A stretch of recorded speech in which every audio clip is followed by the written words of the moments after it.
Türkiye'deki 14 Mayıs seçimleri Kürtlere ne getirecek? Kuzey Kürdistan ve Türkiye'de 14 Mayıs günü hem parlamento hem de cumhurbaşkanlığı seçimleri yapılacak. Kritik önemdeki seçim Türkiye için olumlu ve olumsuz önemli değişiklikler yapacak. Seçim Kürtler için bir şey değiştirecek mi? Öyle görünüyor ki PKK ve Kuzey Kürdistan'daki siyasi yapılarının seçimlerdeki tek stratejisi 21 yıldır Türkiye'yi yöneten Recep Tayyip Erdoğan rejimi devirmek. HDP ve PKK'nın yaptığı açıklamalara bakılırsa eğer Erdoğan kaybederse Kürtler 15 Mayıs günü cennet bir Türkiye'ye uyanacak. Oysaki gerçek böyle değil. Kürtleri bu seçimle devrim yapacağız diye motive etmek sadece Kürtleri kandırmak ve kaderiyle oynamaktır. Çünkü Kuzey Kürdistan'da sömürü Erdoğan ile başlamadı. Erdoğan ile de bitmeyecek. Kuzey Kürdistan Erdoğan'ın değil, 29 Ekim 1923 yılında kurulan Türkiye Cumhuriyeti'nin sömürgesidir.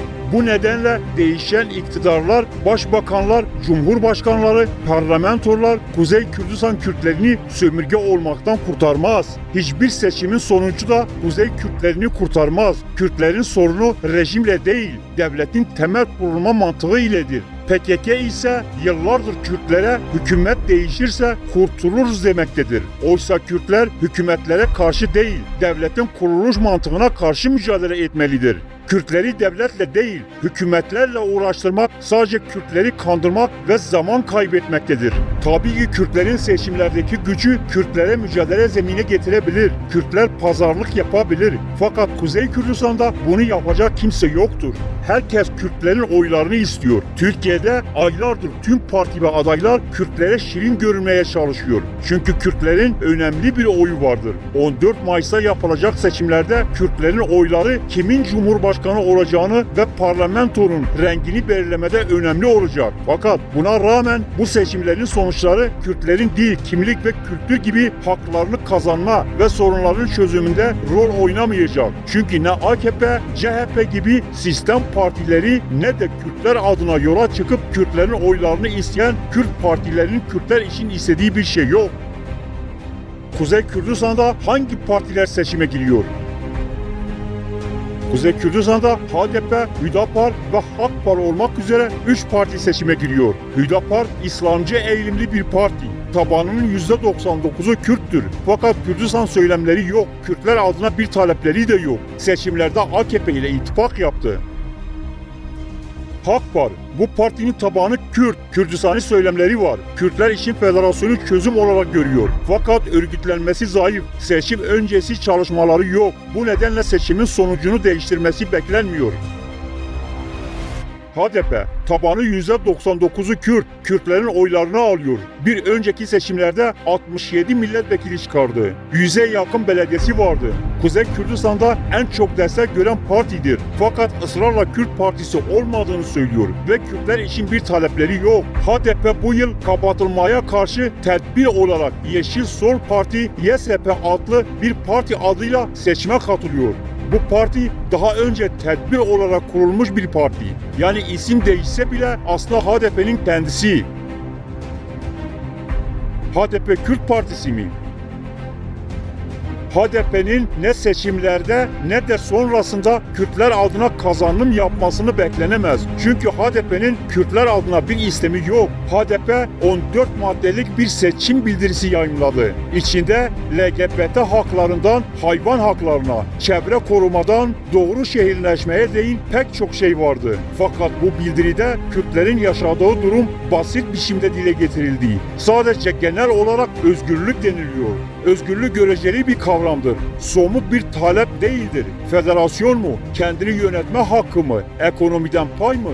Ne istiyor HDP? Bunu söylemeliydi ama söylemedi. Hatta Kürtlerin sorununun tanımı bile yapılmadı. HDP, Kürt ve Kürdistan demeye korkan bir harekettir. Daha önce Kürdistan bölgesinde de Papa için basılan pullarda Kürdistan bayrağını HDP sözcüğü Meral Danış Beştaş'a sorduklarında onu Barzani vermiş, ona sorun demişti. Bu kadar Kürdistan'dan korkan ve Kürtler için bir şey istemeyen bir partiye neden Kürt Partisi muamelesi yapılsın ki? Gerçek şudur, HDP Kürtlerin oyunu alan, Kürtlerin sırtında yaşayan ama Kürtlerin özgürlük ve bağımsızlık ruhunu tüketen, Kürtleri oyalayan bir harekettir. HDP Kürtler için ne istiyor?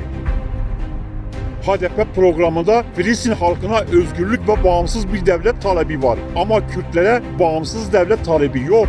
HDP programında LGBT'lilerin mecliste kota ile temsil talebi vardır. Ama Kürtlere devlet korumalarında kota temsili yoktur.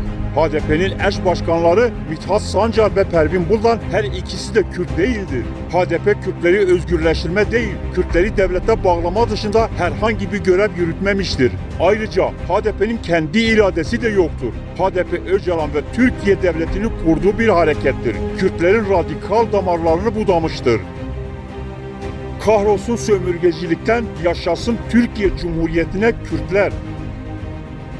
Kürtler ilk kez seçime girmiyor. Kürtler Cumhuriyet'in başından beri oy kullanıyor ve Kürt parlamenter çıkarıyor. Fakat 1970 yılında bu yana Kürt siyaseti Kürtler adına söylemler geliştirdi. 1979 yılında ilk kez Ağrı ve Batman gibi yerlerde Kürdistani söylemli kişiler belediye başkanı oldu. Fakat esas değişiklik 6 Haziran 1990 yılında HEP'in kurulmasıyla başladı. 1991 yılında Kuzey Kürtleri içinde Leyla Zana gibi Kürdistani kişilerin seçim mitinglerinde Bici Kurdistan, Bemre Koradar diye slogan attı. Kürt parlamenterler ilk kez Kürt söylemi ile meclise girdi. Leyla Zana başındaki kesk-sor zer rengi tokası ile Türkiye Meclisi'nde Kürtçe konuştu. Türkiye Büyük Millet Meclisi'nin kimyası bozuldu. Hep Kuzey Kürdistan'ı gerçek vatanseverlerin kurduğu bir partiydi. Fakat bir yandan PKK, öte yandan devletin kuşatması altında hem fiziki hem düşünsel olarak tahrip edildi. 1991 yılında Bemre Koradar diyen Kürt seçmen 30 yıl sonra elinde Türk bayrağı ile HDP mitinglerine giriyor. Bu bir tahrifattır. Kürtlerin belleğinde yapılmış bir tahrifattır. HDP adaylarını seçerken bile Kürt ve Kürdistan'ı düşünceli insanlara yer vermemiştir. HDP'nin ve seçimlerdeki adayları Türkler, Türk solu, Kürtlerin solcuları, kadın hakları savunucularıdır. Ama biraz Kürdistan'ı söylemi olan herkes liste dışı kalmıştır. HDP içindeki birkaç Kürt'ü de ayıklamıştır. Durum buyken kalkıp 14 Mayıs seçiminde Kürtlerin kazanacağı ne olacak diye tartışmak yanlıştır. Çünkü bu seçimlerde Kürtler adına bir şey talep eden kimse yoktur. Kürtler oy kullanacak, Türklerin meclisini, rengini belirleyecek. Fakat kendisi için bir şey istemeyecektir. Kürtler her zamanki gibi Türkiye Cumhuriyeti'nin hamalı görevini görecektir.